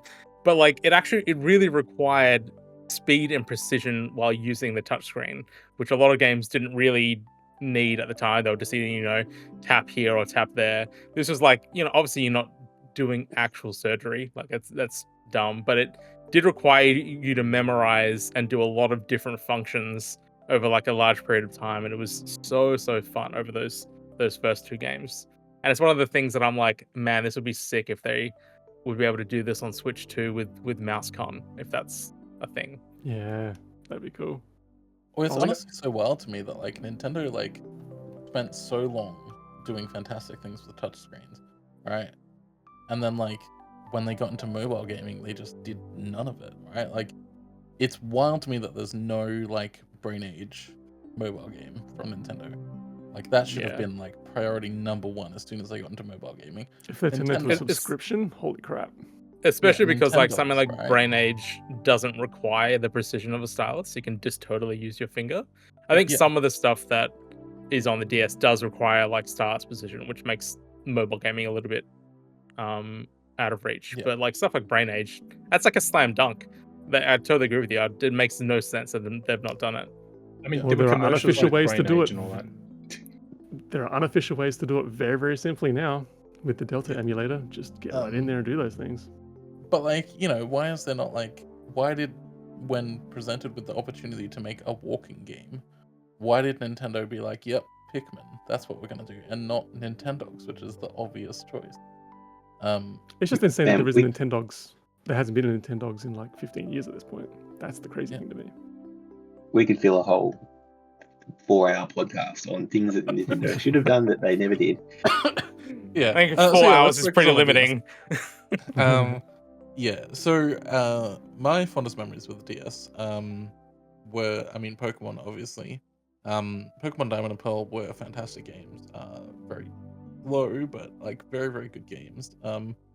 And I spent hours and hours and hours with, again, the touchscreen, just like doing the stupid fucking mining mini game in the underground where you had to like tap away like little things to like get a fossil.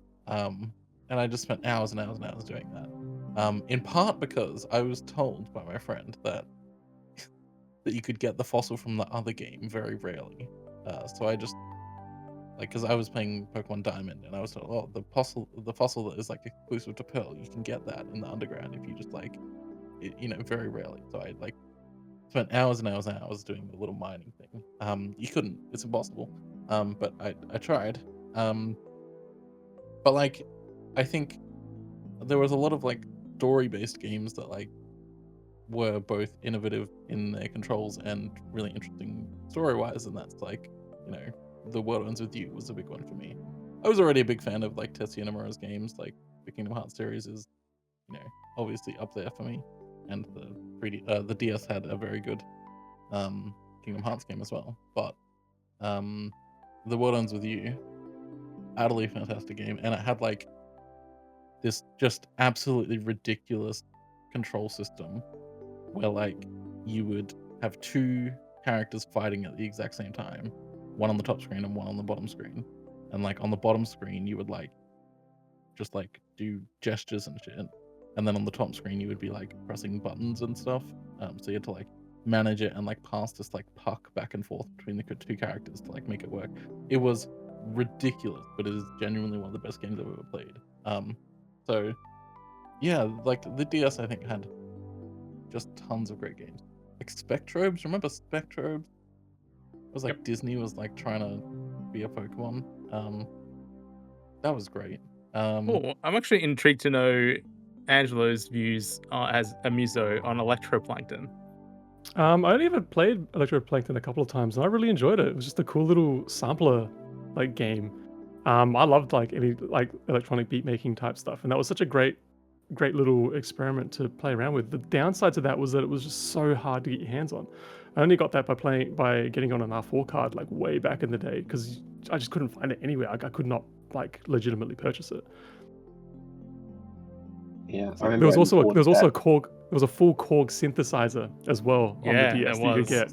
You get the cartridge, and if you had like a proper sound setup, you could plug it out. Sorry, you could plug it into an amp and things. You could just have like a full synthesizer on your DS, which is insane. Sorry, Ben, I interrupted you. No, I was just say I remember I imported Electroplankton from I think Lixang before Yeah, Lixang, before man. PlayStation got them shut down. sued them into submission or sued them out of business. More to the point. But that was a great game. I really enjoyed that. Like my memories of there's such a deep library of good quality games. You know, obviously there's all the bangers that we've talked about. You know, but the ones that I remember the most are the sort of experiential ones, like the Electroplanktons and even like WarioWare, but Zookeeper and Phoenix Wright, Ace Attorney, just that expanded. Just got new life on the DS after being a Game Boy Advance game. Yeah, absolutely. But leaned into different forms of gaming other than just pressing A, B, jump. All those tried and true types of games. I even quite liked Project Rub or Feel the Magic, I think as it was called here. Feel the Magic. I thought that was a fun game. I will point out I've got Elite Beat Agents playing on the video, so I'm sort of just popping along watching the Elite Beat That's Agents. going to be literally my next game to bring up. I was like, we've not brought up Elite Beat Agents, the absolute like next level banger of a game. It's so good. And again, that's another game that could totally be done with MouseCon. Like it would be awesome. Well, same with like Rhythm Heaven. Rhythm Heaven showed up on DS. Like it was so good for rhythm games. We got that really weird version of Guitar Hero on there, which I think we talked about on the show before as well. I have them behind me. And there was a Rock Band on DS as well. Mm-hmm. Yeah, I think there was a Lego Rock Band as well. It was just such a it was a stupidly experimental console, just in design, in innovation, and then just what anyone could make for it. There was just such a wide range of ideas you could throw on that thing and do some gnarly games. And the original Japanese version of Elite Beat Agents, which I'm going to mangle the pronunciation, but also Tatake Uenden. Great game, and there's just great songs in that game that just holds up so well today. Something that I think we've talked about the experimental side of it, but like the DS was like quite a powerful little console, like something that not a lot of people talk about because it obviously paled in comparison to the PSP. But like, we talked about as like Angelo said that the expectation was that like the next Nintendo handheld would essentially be a handheld N64. It kind of was. It kind of was. It was slightly underpowered, but it kind of was. Yeah. But like, so the thing is, like, I remember seeing like Super Mario 64, and like I hadn't seen like proper ads for it or anything. Like I just knew that it was like 64 DS. Alright, it was 64, but on the DS. And I assumed when I was younger, like before I had actually started playing it, that it would be like the like GBA like Banjo games, like or like the Spyro games, right? Like it would just be like a 2D, like isometric kind of vibe. It would be mostly the same, but like just not actually 3D. So then like booting it up and being like, okay, this is like actual just an N64 game that I can play handheld, and it had more stuff than the N64 game. Like that was wild to me. And you know, there were a few other games that I think, you know, I don't think, like, you know, Metro Prime Hunters was not, I would say, you know, the most technically advanced game, but it was still impressive for the time. You know, the fact that you could have that, you know, first-person shooter kind of game in the palm of your hand was kind of wild. Yeah, and it obviously ran the at 60 PSP FPS on a handheld device as well, which was nuts. Yeah. At least the demo did. So yeah, there were a lot of things that I think the Nintendo DS were like really forward thinking. I think Nintendo putting a lot of like effort into making sure that it was like 3D capable, even if, you know, a lot of developers weren't going to use that aspect of it, was a really, really clever idea. And then showing it off with, you know, Mario 64 was. There is something that we do need to bring up, because it's something that is insanely common and most people forget about it. It's just how many games on the system use DS in their title. Like I'm currently showing footage of Resident Evil Deadly Silence, which is like a remake of the original game for DS. Like there were just so many games that used DS in it. It was one of the Castlevanias didn't it? It had DS. Dawn of Sorrow. That's the one. Yeah. So yeah, just so many games use DS in their names. Advance Wars Dual Strike and Yep. Mm-hmm. And not counting things like Mario 64 DS, like not counting that. Yeah, but, yeah.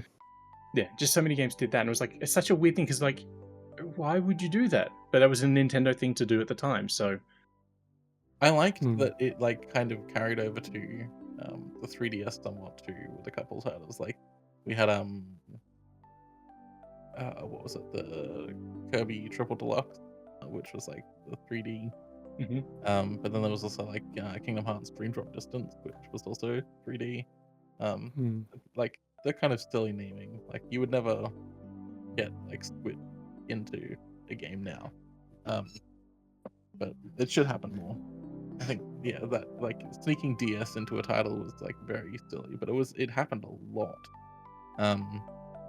And you know, that's fun.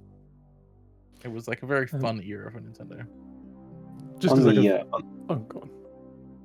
no, I was just to say, just on the issue of the relative power of DS, I think, you know, this was obviously being developed at the same time that Sony were developing the PlayStation Portable, and obviously that, you know, fellow Japanese company, they would have very much been aware that that was in development at the same time. And I think that, and even, you know, with the coming off the dominance of the PlayStation 2 era, and that you know, GameCube was a bit of a casualty in that generation. You know, Nintendo knew that they couldn't go head to head with Sony on graphics, so I think that forced them to lean into some of the more experiential elements of that console, and again that flowed through to the Wii generation as well. So I think that having that specter of Sony going one way and forcing Nintendo to go to another actually took it to all new heights. That you know, continues on to today. That, you know, you've got that segmentation of you know, if you want the best graphics, you know, you're an Xbox or a PlayStation 5, or if you want these other experiences and the stable of Nintendo characters, then Switch is your go-to. Yeah, I've got footage playing of Metroid Prime Pinball because I forgot that game existed. Man. And I'm like, it looks really good still. Yeah. Conscious of time, I'll just finish off what we've got here. So aside from the original DS and then the DS Lite coming out in 2006, a couple of years later, we got the debut of the Nintendo DSi in Japan in late 2008, which Mark was holding up right now. I Not still blurred. love the look of that. Amazing. I still love the look of that thing. I think that console is probably peak Nintendo. I think DS. this is peak DS design here. It's completely matte. It's completely uniform. The screens are even better than the DS light screens. It's lovely. Yeah. And for those who are watching, you could see that it had a back-facing and a front-facing camera on the device as well, which just again opened up towards more mainstream sort of smartphone-looking devices. So that came out in late 2008 in Japan, and then in the West in April 2009.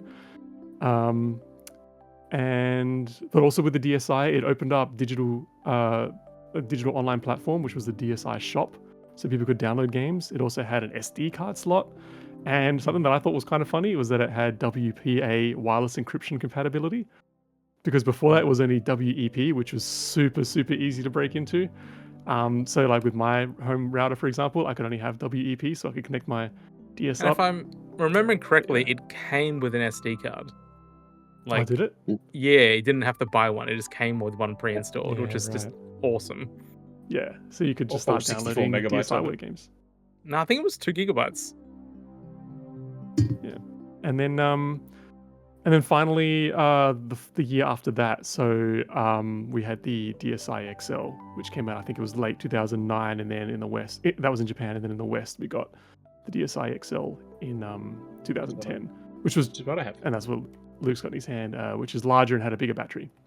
Can I just say, I don't know if functionality this is going to come up, but my DS is like perfectly white, but my stylus, no, it doesn't come up, is like 48 shades of yellow, like darker. The console is not yellowed at all, and the stylus has just turned into this disgusting, like a mess of yellow. Is that because like your finger oils would have affected it? No, it's just a different plastic. A totally different plastic to the okay. console. Yeah. Wait, Oh, just I for should see if- I I comparison, do want to that's say the size fact that you difference. like pulled that stylus out and then it immediately blurred made it look. Yeah, I know. There's like a sensor. just for my stylus is black, and it's actually black because it's a third-party one. I wonder if I the could find a official DSi somewhere. I really want one. I But bought yeah, mine in Japan. that's- Oh, nice. That's why it's That's, an LL, go Go not to an XL. Japan, Angelo. That's Yeah, I the easiest just way have to to do it. just do that. Yeah, All right. that's our little walk through DSi. The Yeah. DS lifetime. Generation.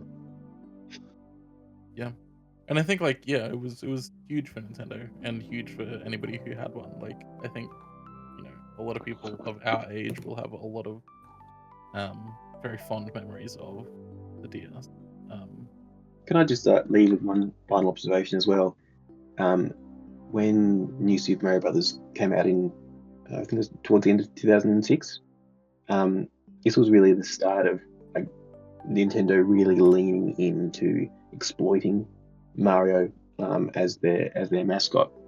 It's prior to that, the 10 years prior to that game, there had only been 2 other mainline Super Mario Brothers games in Super Mario 64 and then Super Mario Brothers Sunshine.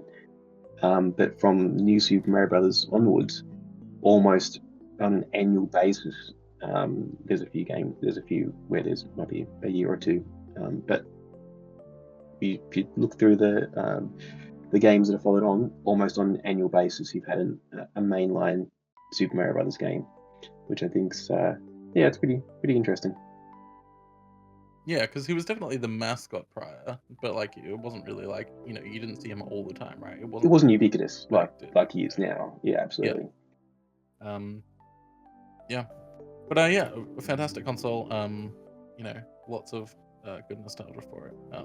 So yeah, if you're listening to this now, please hop into our Discord, bit.ly/books Discord, and tell us about your DS memories, because there's probably a lot of stuff that we didn't have time to cover and a lot of stuff that we've just forgotten about. It's been 20 years. I think we'll skip over 20 questions this week because we're running a little bit low on time. I know Michael prepared and everything just beforehand. I have such a good We game. got 4 people. We could smash it out. Let's put a time cap on it. Let's Yep. quickly. I'll stay. We'll Oh, quickly do a 20 questions. We're gonna speed through it, are we? Okay, let me bring it We're up. gonna speed through it. Get ready, alrighty. Luke. Angelo, ask our first question. Let's go. Is this game moving out? No. One question down. Okay. Was this game released in 2000 or later? Yes. Was this game on a handheld system? Yes, it was. Was this game released on DS? Who would have thought? Yes, it was. Ooh. We should have just assumed that from the get-go. Yeah. Can I ask a question back to back?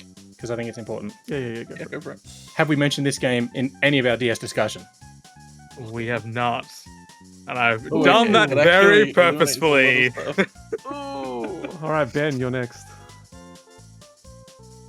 Does it come from a franchise with multiple titles? Yes.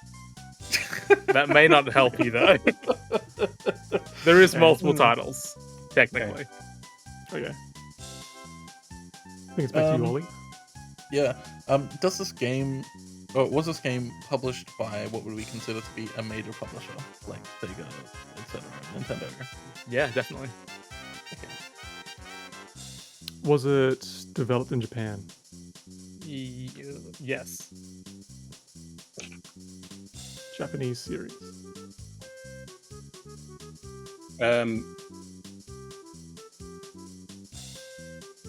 Is in my mind I'm thinking Beautiful Joe for the DS. But I can't think of what it's called.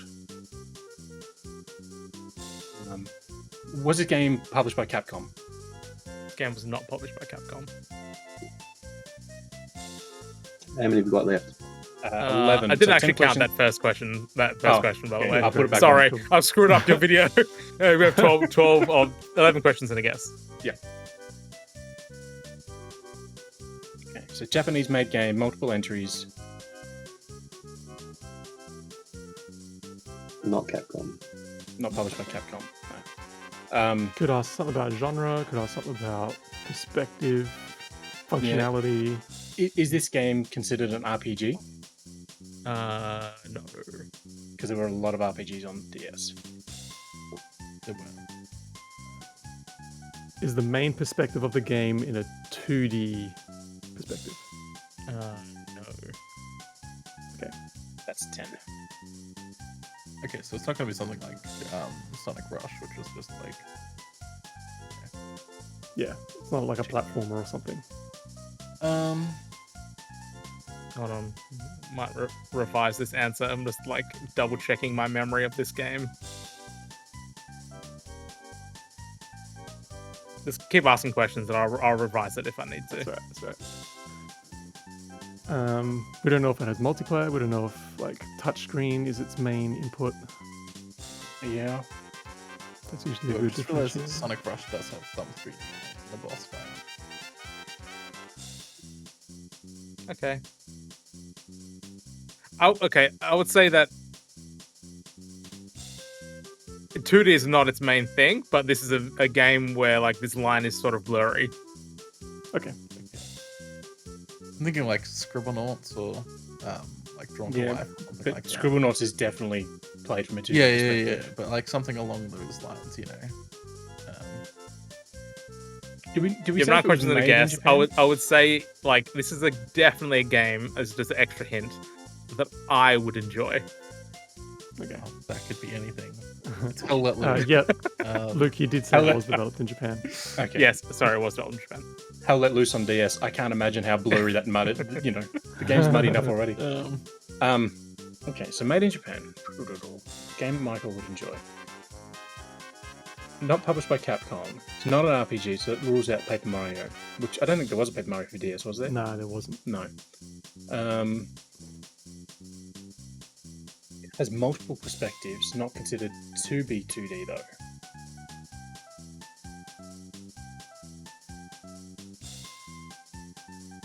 tough one.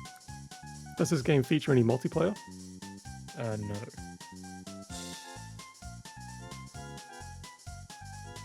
So purely single player.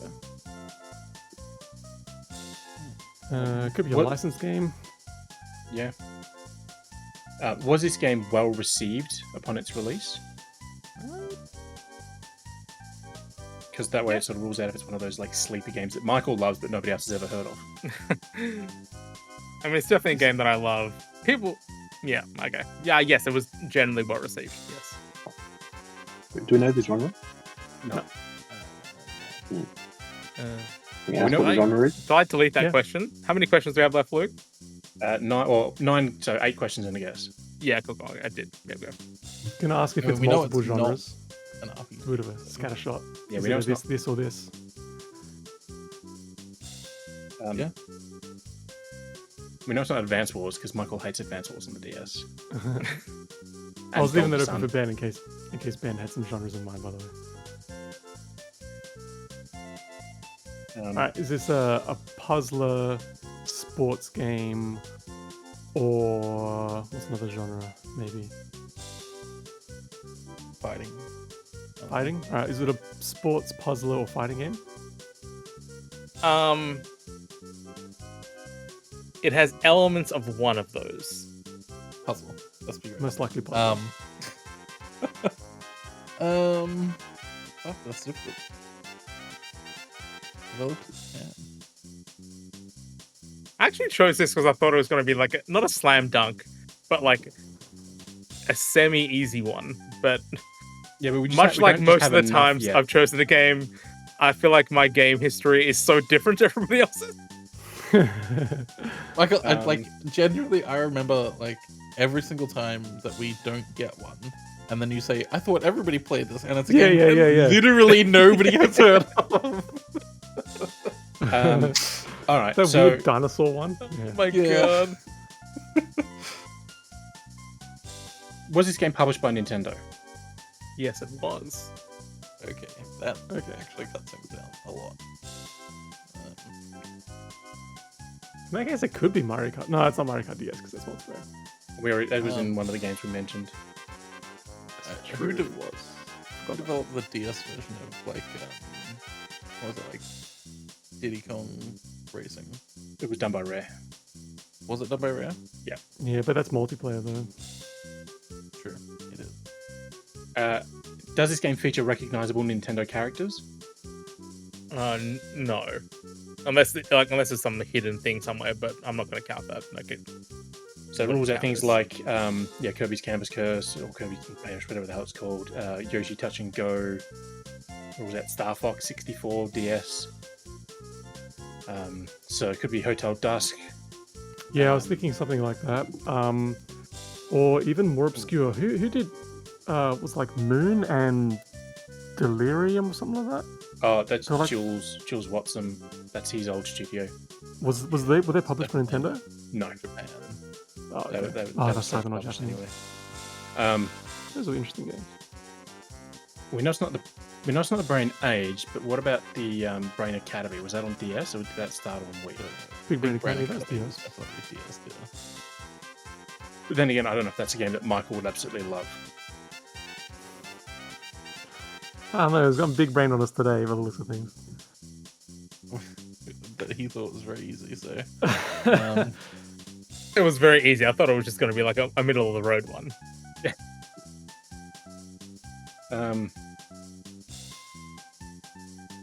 Yeah, the whole not recognizable Nintendo characters is throwing me because I'm trying to think what Nintendo made that didn't have their own characters in it.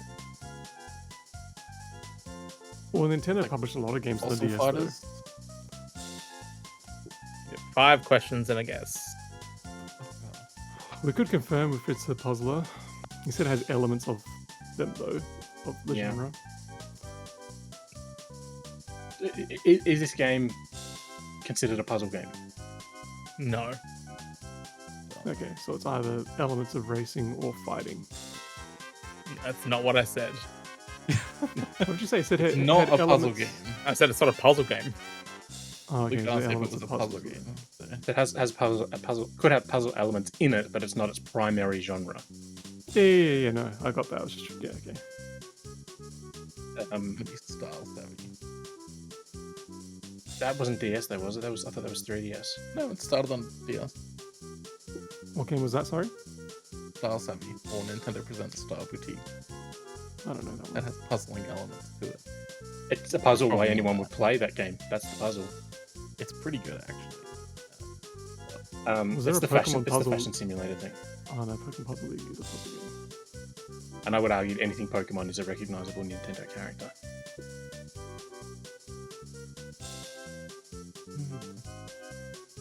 And Puzzle Quest was a great game too. Sorry, just using. 4 Not questions and a relevant. guess.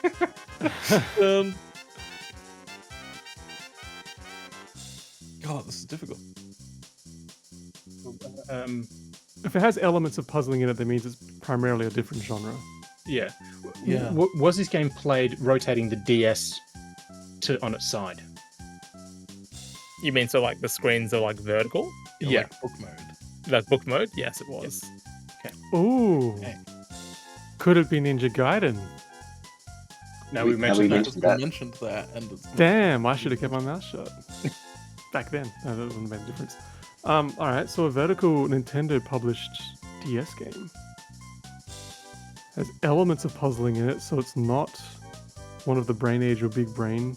okay. heavy So games. like, I feel like Hotel Dusk is like very much on the table. Is Yeah. that's not vertical though, is it? Yeah, it is. Yeah, that's book Is mode. it? Okay. That was one of the first Okay. ones that really did it. Well, the first ones Okay. that made like a big deal about it. Could ask if it had like a monocratic, whatever the word is, hand-drawn art style. Monochromatic, yeah. Monochromatic, there you go.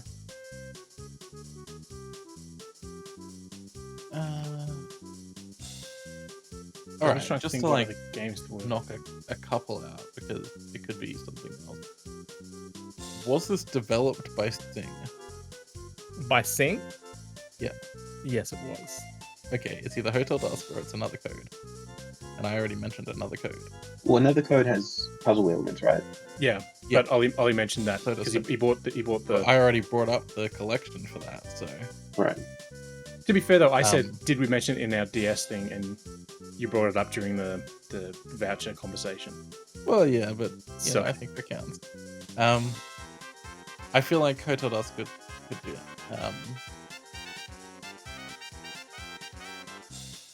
Does this game feature a protagonist that Ollie would buy a DS from for $30?